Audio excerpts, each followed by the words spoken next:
miarahaba ny ankizy kely rehetra indray androany sika dia hianatra zavatra mahatalanjona izay mety efa hitatsika nefa tsy fantatsika. Zavaboary nataon'Andriamanitra daholo izy rehetra ireo.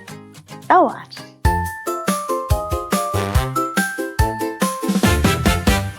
Io tantely io ankizy dia manana kibo anankiroa.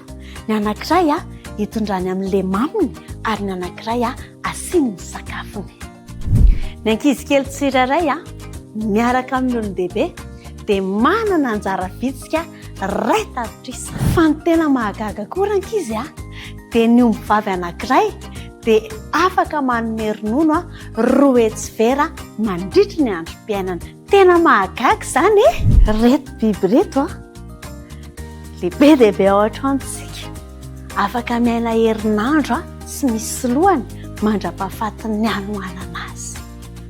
Tena mahagaga mba fantatsika ankizy ve fa ireny vorona maniditsidina eny rehetrarehetra ireny dia tsy mipipy. Tena mahagaga ny nanaovan'Andriamanitra azy ary mahafinaritra be mihitsy.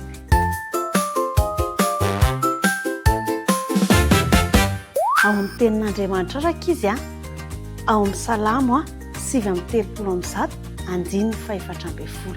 Sokafany ny Baibolitsika Salamo 7:30 andiny 4:40 dia manao an'izao. Vakiako amin'ny anaran'i Jesosy. Hideranao aho fa mahatahotra sy mahatalanjona nanaovanao ahy. Mahagaga ny asanao ary fantatry ny fanahyko maromarina izany.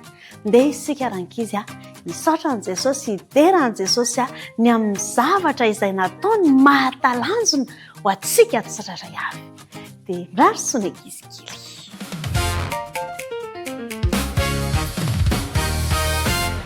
Tonga eto amin'ny fametrahana fanotaniana indray isika rankizy Fanotaniana voalohany, firy taona nanjakan'i Solomona.